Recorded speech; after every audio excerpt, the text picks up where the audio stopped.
Hello, my name is Caitlin. Welcome to the podcast. Today I'm going to talk a bit about this course that I just started. And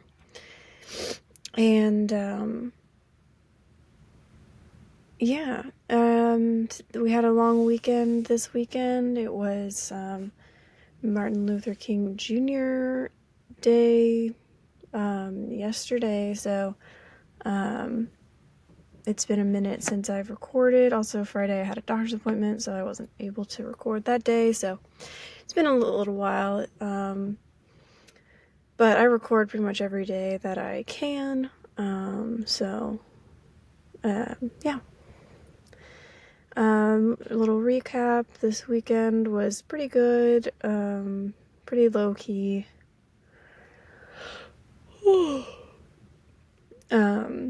I got all of my grocery shopping done Friday night after work, so it's not something I don't think I've ever done, but I needed a couple of things for dinner. Ended up getting all of the things and then not making the dinner that I was expecting, so it's whatever. Yeah, it happens. I just moved things around on my plan, because, it happens. I just have to be flexible, which sometimes can be very challenging for me. But yeah, I mean, it wasn't bad. And my partner's mom and stepdad got a new puppy, so that was fun. I love animals so much, and she's so adorable.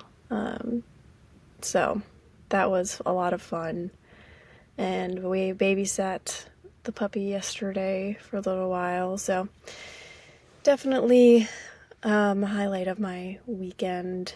My partner's like, I want a puppy, and I'm like, I know, we will eventually, but we just can't really, it would be really difficult to have a puppy when we go back and forth between houses right now, and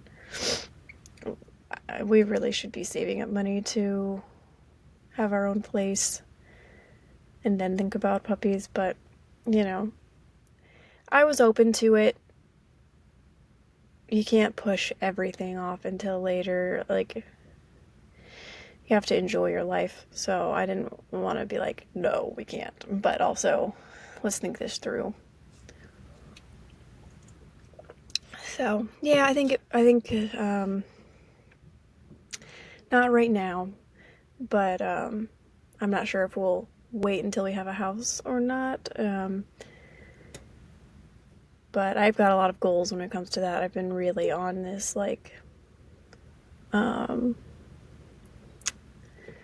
unconventional housing kick, where I really am interested in a more non-traditional house that would afford us to actually have a house at our age and be debt free by the time we're 30. That would be the most amazing thing. And I really want some land to have a greenhouse and to just do the things that I really enjoy doing outside too. Yeah, so we'll see how that goes, but right now it's just saving up money and trying to be patient. It's hard, but trying to focus on the end goal, which for the autistic side of my brain, not too bad, but for what I know that I started off the podcast saying I think I have ADHD too. I'm pretty sure I do, actually. Now that I've started to really make space and help the autism symptoms that I have, the things that I really struggle with, like sensory overload and social struggles, the more I've accepted that and really managed my anxiety levels and I'm doing a lot better mental health wise, and just trying to remove as much stress from my life as I can. Obviously, I can't remove everything that's stressful because I still have to work. But, there's definitely a lot of things that I have done to accommodate myself. While I have been accommodating all of the autistic needs that I have, or as much as I can, I've started to realize the ADHD side coming out a little bit more. The forgetfulness and kind of scrambled brain, and like having a million thoughts all at the same time, and like jumping from one thing to the next and all over the place. When I'm so overwhelmed, my brain kind of freezes. It just can't function anymore. But when I am understimulated, apparently, my brain will start to just kind of go haywire. So I think that there definitely is some ADHD stuff going on. My doctor did say that she couldn't be certain I don't have ADHD. She's like, I would recommend getting retested if you start noticing things that are impacting your life. So I don't think I'm going to get retested right away, just because that was kind of recent. But I'm thinking maybe, a year from my original assessment, I might get reassessed for ADHD just to be sure about that. But right now, I'm pretty comfortable in just self-diagnosing that. Just so that I can kind of get a better idea of how my brain is working and what my needs are. Genuinely, my main goals in all of this is to figure out how to meet my needs and what are my needs. How do I figure out what those are and meet them appropriately, so that I can have a fulfilling life. I've definitely noticed that my mental health problems that I used to struggle with are not bothering me as much anymore, and I think that is because I'm really focusing on meeting my emotional and physical needs, and being aware that my needs are different than other people's, or that they're different than the expectations of society. And just kind of being okay with that. I've definitely gotten a lot more comfortable with the fact that my brain does not work in a way that fulfills the expectations of society. Doesn't mean I can't do anything, That's the same with anybody who's disabled. Everyone who is disabled has strengths and things that they can contribute to society. They just can't contribute in the same way as the typical person. So, oftentimes, disabled people or neurodivergent people, whether or not you consider yourself disabled, have a lot to offer and can be really crucial to development in our society. So I definitely don't want to make it sound like we're not capable. It's just we don't necessarily have all of the abilities that everyone else does, and we can't do all of the things all of the time, and so it can be really overwhelming. But I started this course. I made a notebook for myself. I don't know if you can read that. The font's a little funky for the front of it, but I'll hold it up here for a minute. The lighting in here isn't great because there's this fluorescent light that I always have turned off because I just can't. Especially not at this time in the morning. I'm not going to spend my first hour awake or first hour at work in bright fluorescent lighting. Otherwise, I will be burnt out before noon. So, anyways, I wanted to read some of my notes. I've actually gotten relatively far in the course for how long it said it's supposed to take. It's maybe a little bit of the hyperfixation, but I got through unit or module. They say module. I put unit. It means the same thing, but I made the notebook when I wasn't looking at the course, so doesn't matter, but it kind of bothers me. Anyways, Unit 1 is Understanding Neurodiversity. The notes that I have are on celebrating, diversity, promoting inclusion, and advocating for acceptance.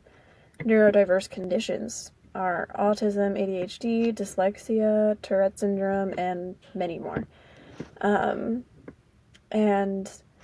a lot of neurodivergent people have strengths like creativity, attention to details, and unique perspectives. I know that's something we talk about a lot in the neurodivergent community, is that we have very unique perspectives, and that can often help, it can be an asset because we can problem solve and think of solutions that maybe other people don't see as readily.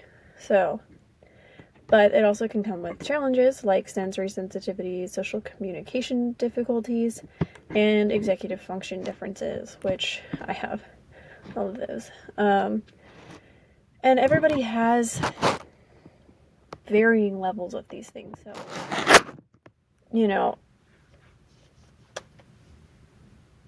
I like to think of autistic traits or ADHD traits or whatever as, it is a spectrum, and there is a level at which those things are considered typical. So these things are, normal traits, normal human traits that if they are at certain levels outside of the typical range, that is when it's, diagnosable as, in this case, a disorder or of something that is of statistically significant difference. So that's how I like to look at that. Then Unit 2 is on barriers to inclusion. There are lots of barriers to inclusion for neurodivergent people, including physical, sensory, and environmental barriers. A lot of neurodivergent people are also have other types of disabilities. So there could be, physical disabilities where lack of ramps and narrow doors, poor lighting, and loud noises for sensory sensitivity. That could be really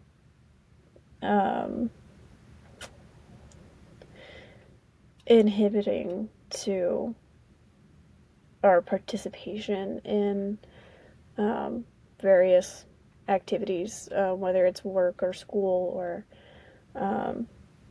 any type of interest, hobby, just participating in social interactions. Attitudinal barriers and ableism, that is something that I think we're definitely getting better on as a society, but prejudices and stereotypes that lead to discrimination, the belief that able-bodied individuals are superior to those with disabilities. I definitely think there's a long way to go when it comes to that. I think, especially when it comes to employment, even though there are laws around equal employment, I definitely think and have heard firsthand from people, first and secondhand, that companies will discriminate still based on disability. They will just call it something else. Or they belittle the disability, unless you're very obviously physically disabled to like where you're in a wheelchair 24/7. You know, they won't acknowledge your disability. So there are people who have dynamic disabilities, and some days they have a wheelchair, and some days they don't. Um, and a lot of times, those people are made to feel like their disability isn't real, that they're faking it when they have a wheelchair, and that when they don't have a wheelchair, then they're not disabled. So it's just, those types of things are really obvious, and create a lot of problems. But then you have like neurodivergence where you can't see it. It's, invisible most of the time. It can be just misconstrued as this person is, maybe not a nice person. They're very cold and reserved, and we don't want to work with them because they just don't have the right personality fit, when in reality it's discriminating against their neurotype and their disability. But a lot of times it's so easy to discriminate against those things and call it something else, call it a personality difference, call it whatever, because it's so much harder to distinguish than a physical disability. But we can overcome some of those barriers by promoting awareness and empathy and just general respect for people. I think if we communicate better, and have a more open discussion about things, then we would have a little bit less issue with that. But again, it's just going to take more people standing up for themselves, unfortunately, and for other people that they see that are being treated differently for, however their brain works. And the more we talk about it, the more we'll find who our allies are and who are, who maybe is not friendly to neurodivergent people. And it can definitely be an industry-related thing too, because different industries have a lot more neurodivergent people in it, and kind of attract neurodivergent people because of our, talents, like like the attention to detail and creativity and those sorts of things. You tend to see a lot more neurodivergent people in industries that use a lot of that ability.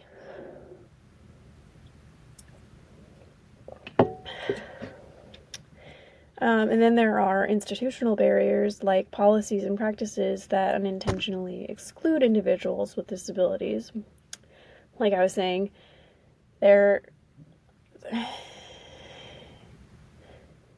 is unintentional most of the time, but it can definitely feel intentional.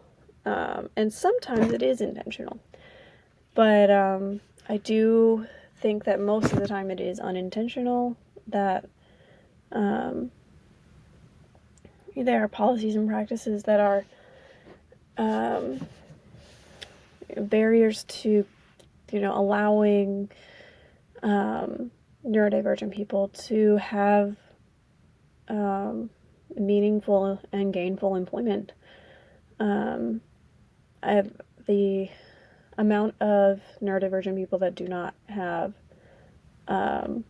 the means to support themselves is frighteningly high. And I think a lot of that is because we have a lot of institutional ableism, where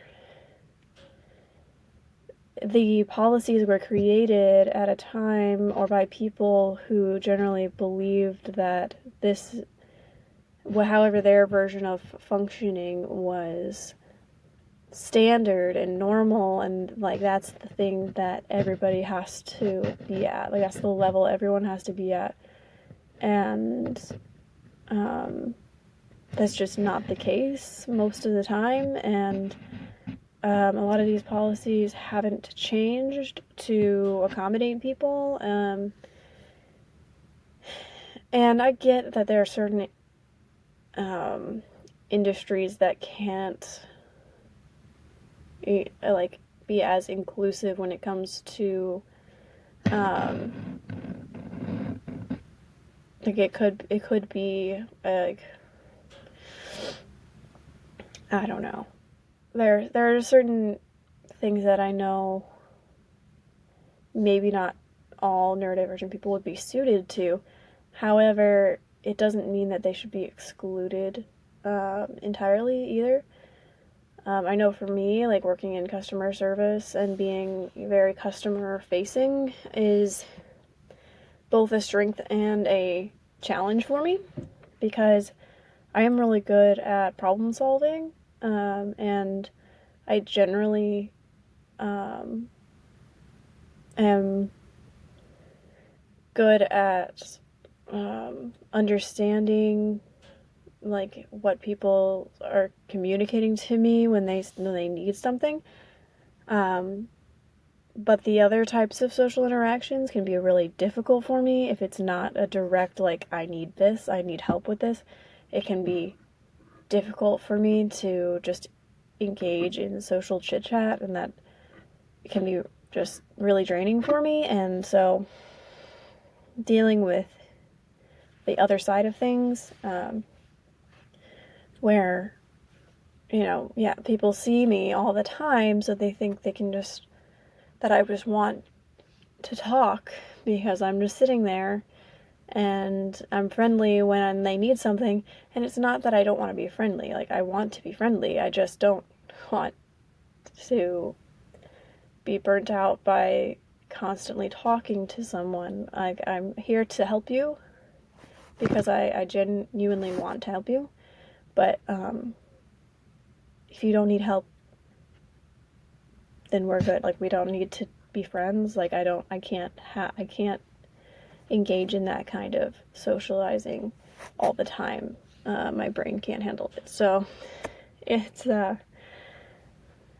something that I definitely have considered not doing anymore. But I really do enjoy this job, and I plan on doing it while I can, just because I need the income.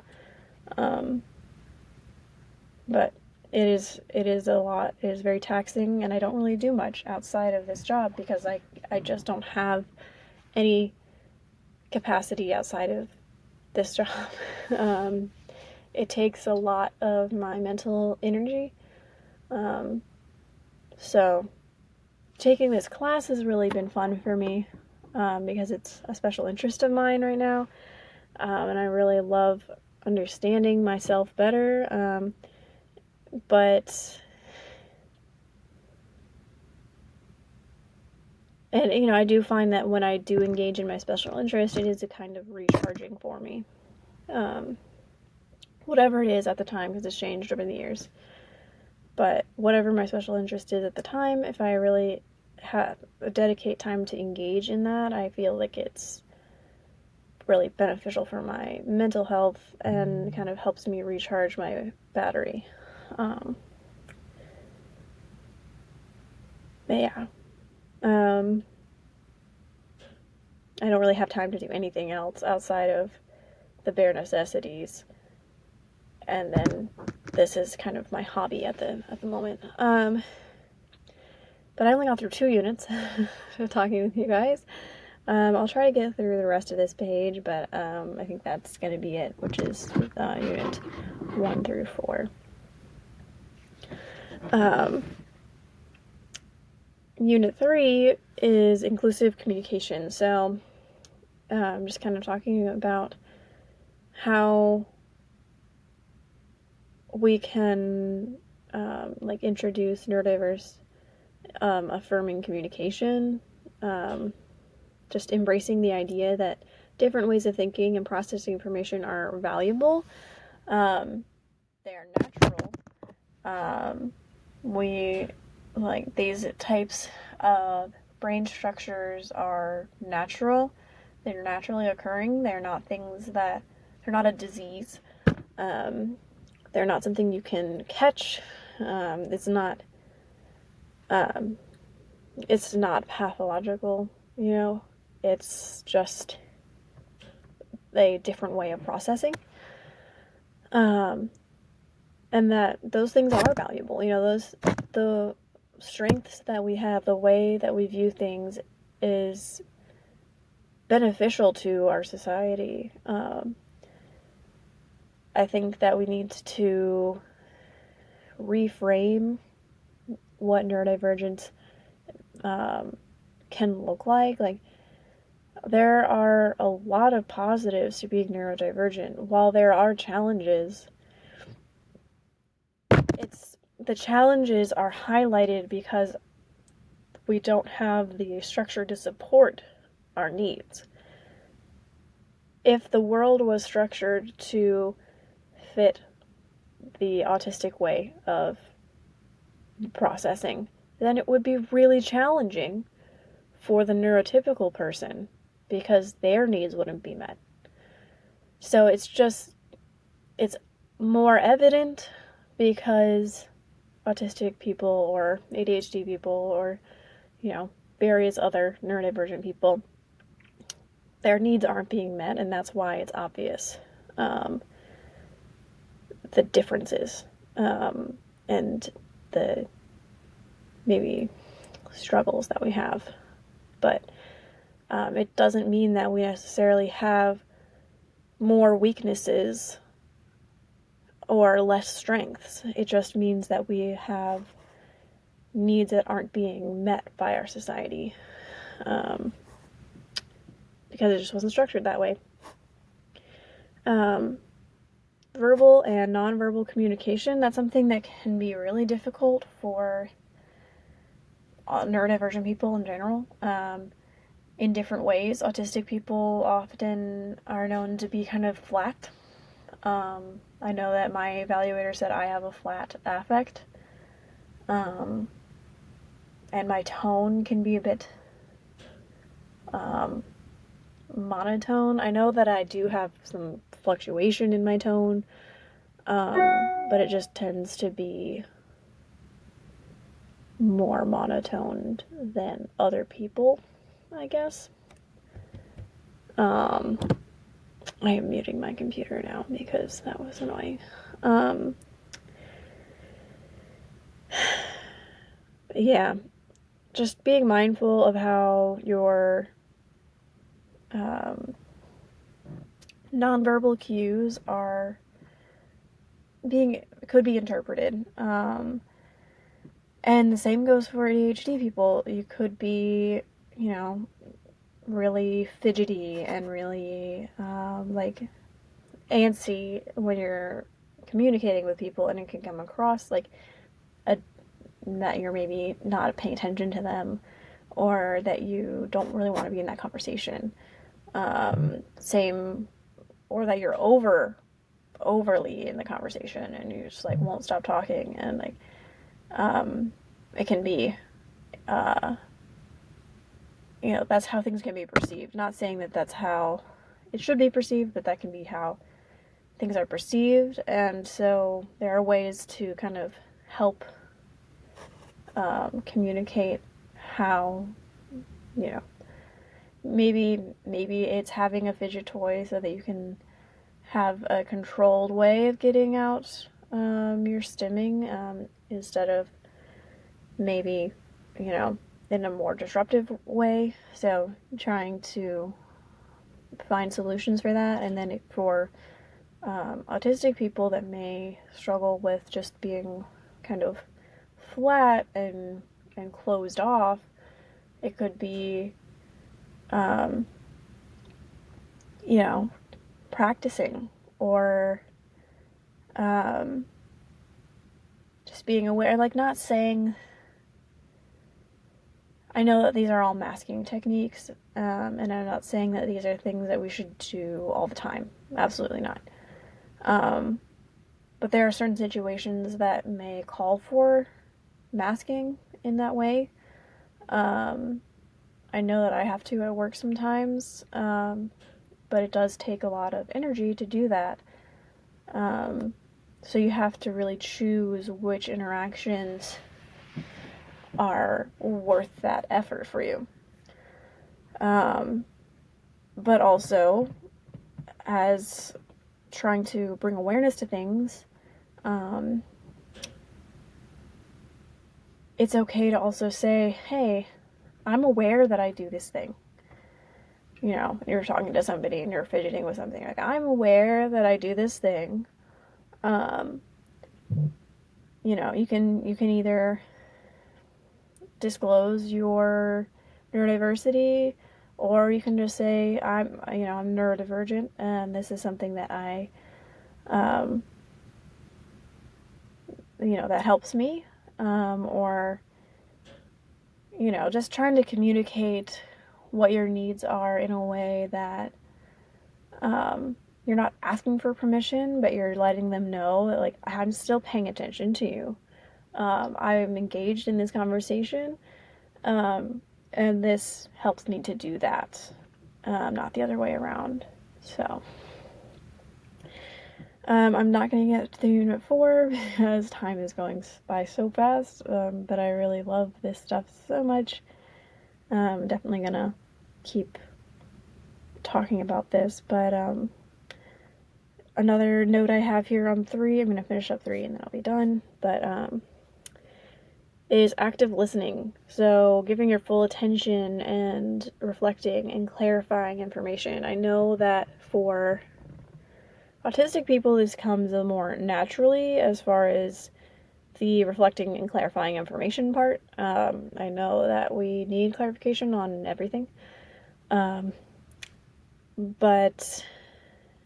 I know that active listening and giving your full attention looks different for neurodivergent people, like I was mentioning. So just kind of compensating for the like nonverbal communication maybe being different by informing the person you're talking to, like, hey, I am fully paying attention to you, even though I am doing, whatever this is for my benefit. Like, this is helping me pay attention to you. And then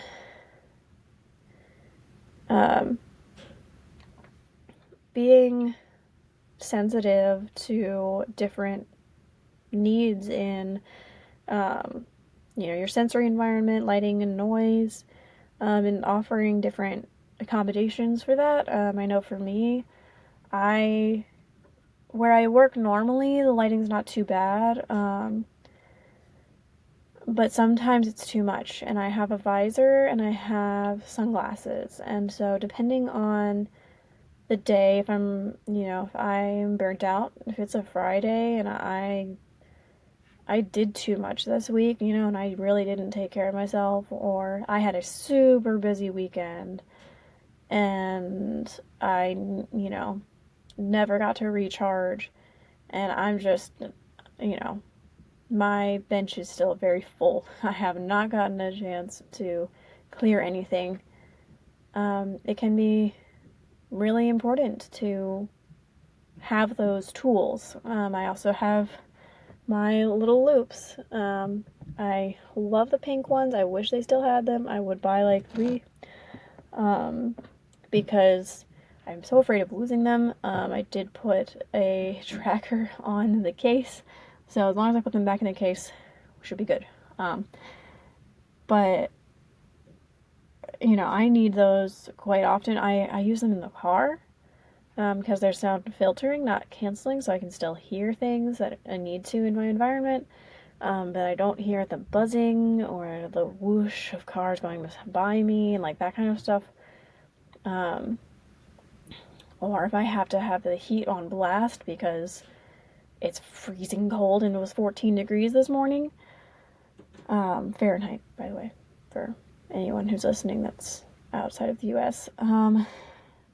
Yeah, it was very cold, especially for where I live. It doesn't normally get that cold very often. So, I have the heat on blast, but I still want to listen to my podcast, and I can hear the buzzing from whatever, my car is old, and I've gotten it checked, and she's old. It's fine. So I use my loops a lot for that. Sometimes I need them, or I'll just plug my ears. Like being not self-conscious about the fact that I have to plug my ears to go past the electrical mechanical room at work, like out in the hallway, because it's got a high-pitched noise that drives me insane, and so I have to do something every time. Like I have to try to block as much of that out every time I go past it, because it's painful. So just allowing myself to do those things, and also depending on your work, my work has been very good about allowing me to do those things. You may have more struggles where you work if they don't allow those things, but they should, especially if you have a diagnosis. That's where a diagnosis can come in handy. If they're giving you pushback, you can be like, hey, I need this for my disability, and they have to allow you to do something to accommodate. But if you don't have a diagnosis, I know that I started using these tools when I didn't have a diagnosis yet. Just informing them that you need these things, and that you can do your job better with them usually is enough. I have some fidget toys here too. It helps me pay attention while I'm trying to get work done on the computer, because it can get really tedious and boring and I can start zoning out. So and the last things, oh my goodness, it's going to be a long episode, is offering simple and clear language and visuals, and use structured formats to break down concepts into manageable chunks. So, like, especially at work, but I know that even in your daily life, breaking things down into steps can be really helpful for both autistic and ADHD people, to just be able to see, like, oh, I need to do this, and then I need to do that, and then you can kind of, it's not so overwhelming, and it can kind of help avoid some of the executive dysfunction problems that we struggle with. And using simple and clear language can really help when trying to communicate. There's a lot less confusion. I know that there can be a lot of confusion when it comes to trying to interpret what someone else is saying. There's, 3 parts to communicating. There's what the person you're talking to is saying, there is the interpreting what they're saying, and then there's the, processing a response to what they're saying. There's a lot of steps involved, and even though it happens so fast and quite naturally for most people, for a lot of neurodivergent people, that's not how that works, and it takes a lot more mechanical processes to fully get through each step of communicating, and sometimes that just takes longer for us to communicate, and that's okay. But sometimes it's helpful to communicate that to whoever it is, if it's a boss or manager or coworker, like, hey, it takes me longer to process when we're communicating.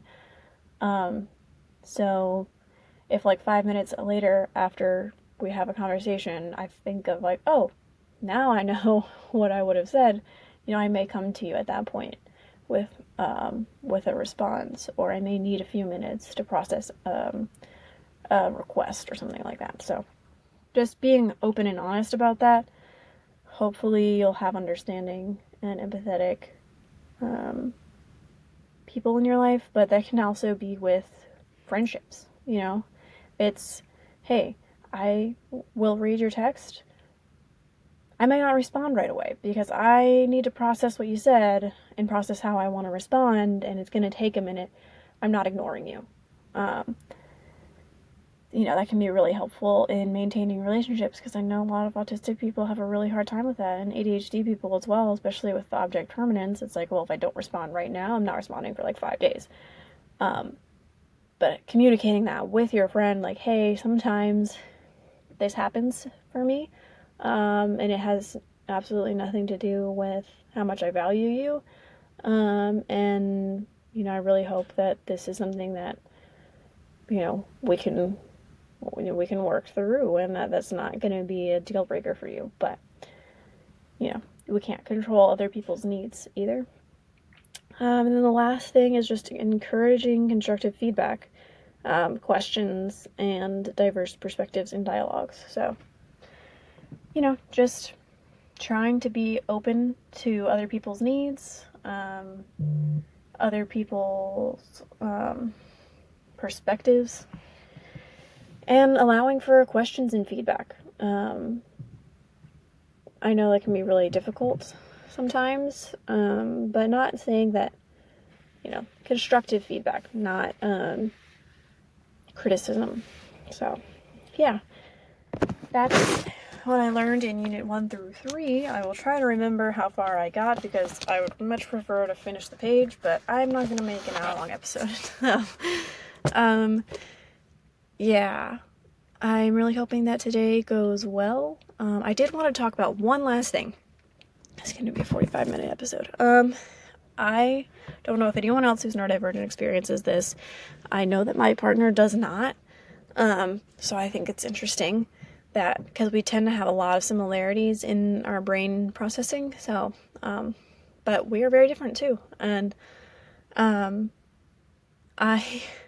I have a problem where, depending on the movie, but in most cases, really, if I am fully paying attention to a movie, after the movie is over, it kind of feels like it really happened. Like, my brain is ruminating on all of the different things, and I really deeply feel all of the emotions and struggles and topics that are discussed in the movie, and I have a really hard time kind of distinguishing that, like, okay, movie's over, back to whatever we're doing. Like, it's still playing in my head. And it can take a while for me to get through that. And sometimes, if I really want to, especially when I was a teenager and writing fan fiction, I didn't want to stop. I was like, no, I'm just gonna dive in, and then, I spend the next 24 hours in that world, essentially.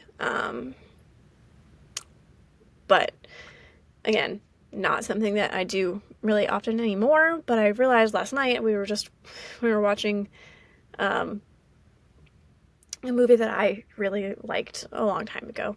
It was a Captain America Civil War.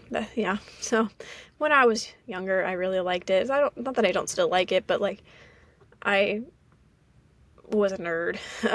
So about it. And I just realized that for the next like 30 minutes, because we stopped watching it right before we had to go to bed, and we didn't even finish it all the way, and that kind of bothered me. We had like 18 minutes left, which we're gonna finish it tonight, but it's like, meh. I know how it ends, but I want to finish it. That kind of bothered me. But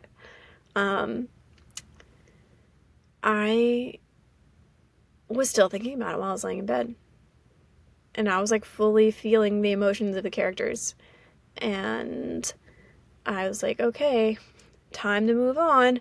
So I had to like mechanically, manually go through all of the things that I'm gonna do today in the morning. I was like, okay, I'm gonna get up, and I'm gonna do this thing, and then I'm gonna do that thing, and then, I'm gonna get ready for work. And I had to go through all of those things to get myself out of that fantasy world that my brain was stuck in, because I very much get stuck in that. So I don't know if other autistic people deal with that. I mean, it sounds like something that autistic people would struggle with the getting stuck on things, and the just like the full immersion into stuff.